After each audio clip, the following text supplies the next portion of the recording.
आदरणीय गुरुदेव जी और माता जी, आपके चरणों में वंदना। मैं जब यहाँ आई तो मुझे एक बहुत ही अच्छी फीलिंग हुई और बहुत अच्छी अनुभूति हुई कि जितना यहाँ पे डिसिप्लिन से लोग बैठे हैं, अगर सारे देश में ऐसा डिसिप्लिन हो जाए, आपकी कृपा हो जाए, तो हमारा देश अवश्य ही विकास करेगा। हम सब जानते हैं, नानक दुखिया सब संसार। सबको ज़िंदगी में दुख सुख देखने पड़ते हैं, दुख सबकी ज़िंदगी में आते हैं और दुख इसलिए भी आते हैं, ईश्वर आपकी परीक्षा लेता है। ये भी देखता है कि आप जीवन को कैसे एक्सेप्ट करते हो, इस जीवन को चैलेंज समझ के कैसे आगे चलते हो। मैं ब्राह्मणों की बेटी हूँ और पंजाब केसरी के संपादक अश्विनी जी और यहाँ के एमपी अश्विनी चोपड़ा जी की धर्मपत्नी हूँ। अभी मैं आपको अपना अनुभव बताती हूँ कि हमारे पंजाब केसरी दिल्ली द्वारा गुरुदेव जी के द्वारा बहुत आशीर्वाद मिलता है, हम लोगों को बहुत सा आशीर्वाद होता है। और हमारा जो अखबार है हरियाणा, दिल्ली, उड़ीसा, गुवाहाटी, यूपी, राजस्थान, बॉम्बे, बिहार, सब जगह जाता है।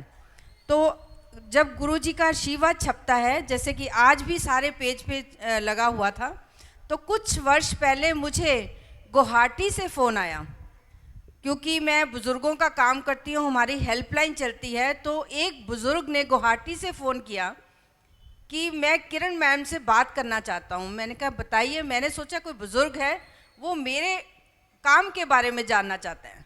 तो उसने मुझे गुवाहाटी से फ़ोन किया। उसने कहा कि आपके यहाँ आज गुरुदेव कुमार स्वामी जी का ये जो छपा हुआ है, और क्या ये सच है? मैंने कहा देखो, मैं तो बहुत देखती आ रही हूँ, मुझे भी नहीं मालूम, आप आइए अनुभव कीजिए। कहते हैं आपके बहुत बार छपता है, आपको नहीं मालूम? मैंने कहा उनका आशीर्वाद हमें मिलता है, हमारे कोई प्रोग्राम में भी वो आए थे, उनका आशीर्वाद मिला। आप आकर देखिए और आप जो आपको अनुभूति हो वो मुझे भी बताइए। तो वो आपके एक समागम में दिल्ली में वो आए। तो फिर उन्होंने मुझे 6 महीने के बाद फ़ोन किया कि किरण जी, मुझे बहुत खुशी हुई, जो पंजाब केसरी छापता है, दिल्ली का पंजाब केसरी, वो सही होता है। मैं गुरुजी के समागम में गया था और मेरे दुखों का निवारण हो गया। तो मुझे बहुत अच्छा लगा, मुझे अपने पंजाब केसरी पे भी प्राउड हुआ और गुरुदेव आपके चरणों में रहकर मुझे ये भी अच्छा लगा कि हमारे पंजाब केसरी द्वारा लोगों को, गुवाहाटी बैठे हुए लोगों को आशीर्वाद मिल रहा है। तो ऐसे बहुत बहुत से मेरे को उदाहरण मिले और आज मुझे आके यहाँ पर बहुत अच्छा लगा, क्योंकि शिवरात्रि का पर्व उत्सव भी है और परसों जो आप कह रहे हो वुमेन डे भी है, यानी मेरा दिन है। तो मैं आप सब से आशीर्वाद दुआएं लेने आई हूँ और स्वामी जी से भी आशीर्वाद लेने आई हूँ कि जैसे बरुआ जी का कष्ट निवारण हुआ है, हम सब के जो भी यहाँ आज आए हुए हैं या जिन्होंने भी पंजाब केसरी दिल्ली में आज गुरुजी के बारे में पढ़ा और हर सोमवार को पढ़ा करेंगे, उनको भी गुरुजी का आशीर्वाद मिले हमारे पंजाब केसरी के माध्यम से भी। आज यहाँ से जो बीज मंत्र आपको गुरुदेव देंगे, उनके साथ मैं गुरुजी से प्रार्थना करूँगी कि एक बीज मंत्र आपको ये भी दें कि ज़िंदगी में एक तो आध्यात्मिक ज्ञान लें। आध्यात्मिक मीन्स अपने आप को पहचानें।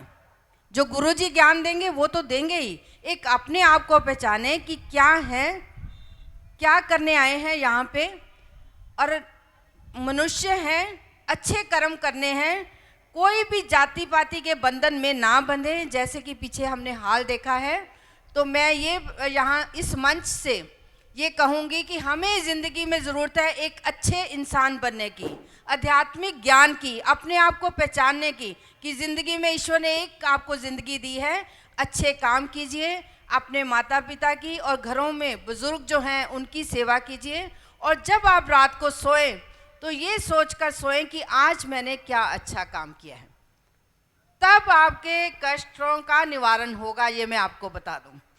और आप आज यहाँ से गुरुजी से आशीर्वाद लेकर यहाँ से प्रण करके जाइएगा कि जब भी हम जाएंगे अपने घरों में एक बीज मंत्र गुरुजी के मंत्र के साथ ये भी लेके जाएंगे कि जीना है तो दूसरों के लिए, जिंदगी में अपने जीवन का जो 25% समय है वो समाज सेवा के लिए या दूसरों की भलाई के लिए लगाना है, और जो आपकी तुच्छ कमाई है उसका 10% या कम से कम 1% दूसरों के लिए खर्च करना है।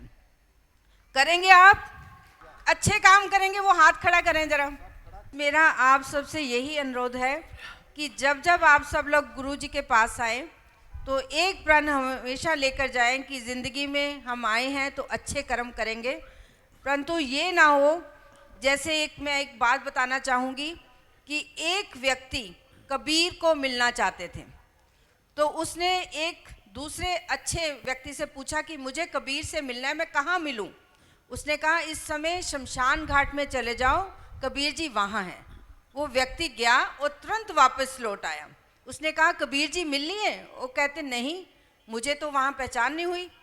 तो उसने कहा क्यों नहीं हुई? कबीर जी के पीछे तो उनके पीछे तो चक्कर है, ज्ञान का चक्कर है। वो गया और फिर तुरंत वापस लौट आया। उसने कहा मिल लिया? कहते नहीं। क्यों? क्योंकि वहाँ पे सबके पीछे ज्ञान का चक्कर था।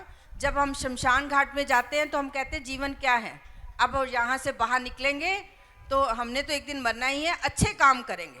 वो कहते हैं अरे मूर्ख, 5-10 मिनट रुक जाता, जब सारे क्रिमिशन ग्राउंड से बाहर निकलते सबके चक्कर गायब हो जाते और सिर्फ कबीर जी का चक्कर रह जाता। तो यहाँ से जब आप निकलेंगे, जो ज्ञान लेके जाएंगे, जो बीज मंत्र लेके जाएंगे, अपना चक्कर अपने साथ लेके जाना। ये ना हो कि इस पंडाल से बाहर जाएं और आपका चक्कर गायब हो जाए। गायब तो नहीं होगा, सब अपना अपना चक्कर साथ लेके जाएंगे। हाथ खड़ा करना जरा। ज्ञान का चक्कर, बीज मंत्र जो आपको मिलेगा, दुख निवारण, आपका दुख निवारण करने के लिए आपको बीज मंत्र दिया जाएगा। उसके साथ साथ ये भी एक मंत्र लेके जाना कि घर के हर एक बुजुर्ग को और 7 पड़ोसी बुजुर्ग की सेवा करनी है। कोई भी देश में बुजुर्ग असहाय ना रहे, क्योंकि मैं समझती हूँ कि जब बच्चा छोटा होता है तो उसके लिए सबसे बड़ी बात क्या होती है? माँ। और जब वो 5 साल का होता है तो उसके लिए उसको वो फादर को भी, अपने पिता को भी पहचानना शुरू कर देता है। और उसके बाद जब वो स्कूल जाता है तो उसको लगता है मेरे माता पिता बहुत अच्छे हैं, मेरी माँ से सुंदर कोई नहीं, मेरे पिता से ज़्यादा ज्ञानी कोई नहीं। क्यों जिंदा जी? ऐसे लगता है ना, ऐसे लगता है ना। तो जब वो थोड़ा सा बड़ा होता है, 15 साल से 20 साल की उम्र में होता है, माता पिता पूछना शुरू कर देते हैं कहाँ जा रहे हो, क्यों जा रहे हो, कब आओगे? तो वो बच्चे को लगता है कि मेरे माता पिता जैसा बुरा व्यक्ति नहीं है, पिछड़े व्यक्ति हैं मेरे माता पिता। तो जैसे ही वो 21 से लेकर 30 साल की उम्र में शादी हो जाती है तो उसको लगता है मेरे माता पिता को एक कोने में बैठकर पूजा करनी चाहिए, पाठ करना चाहिए, मेरी लाइफ में इंटरफेयर नहीं करना चाहिए। उनको लगता है मेरी पत्नी और मेरे बच्चे के साथ मेरी लाइफ है, ऐसा ही लगता है ना। तो तभी दुख आने शुरू हो जाते हैं, घरों में सबके दुख आने शुरू हो जाते हैं। उसके बाद समय बीतता है और जब बच्चा वही बड़ा हो जाता है, 50-60 की उम्र में आता है, तो उसको लगता है कि माँ बाप बहुत ज़रूरी हैं, माँ बाप का आशीर्वाद लेना चाहिए। तो वो अपने माँ बाप को समझता है, आशीर्वाद लेने की कोशिश करता है, तब बड़ी देर हो जाती है, उनमें से एक चला जाता है या दोनों ही भगवान को प्यारे हो जाते हैं। तो मेरा मानना है कि बेटा तब समझता है जब वो बाप बनता है, और बहू तब समझती है जब सास बनती है, बेटी तब समझती है जब माँ बनती है। तो आप सबको मैं यहाँ हाथ जोड़ के कहूँगी कि देर ना हो जाए, आज से ही यहाँ से अपना चक्कर संभाल के जाना, ठान के जाना कि माता पिता की सेवा करनी है, बच्चों को अच्छे संस्कार देने हैं। और मैं आपको बता दूँ, जब तक इस देश में गुरुदेव जैसे या गुरु हमारे पास हैं, हमारी भारतीय संस्कृति जिंदा है, हमारी भारतीय परंपराएं जिंदा है, नहीं तो विदेशों ने कोई कसर नहीं छोड़ी हुई। तो अपनी संस्कृति और सभ्यता और सौभ्यता को बनाए रखिए। भारतीय संस्कृति जैसा संस्कृति दुनिया में नहीं है और सब लोग इसको पूज रहे हैं। और इस संस्कृति को और ईश्वर को जोड़ने के लिए हम सबको एक गुरु की आवश्यकता होती है। और आप जो भी यहाँ पे आए हुए हैं आपके साथ गुरु का संबंध है। तो गुरु और शिष्य का जो संबंध है वो परमात्मा के साथ जोड़ता है। धन्यवाद। जय हिंद, जय गुरुदेव।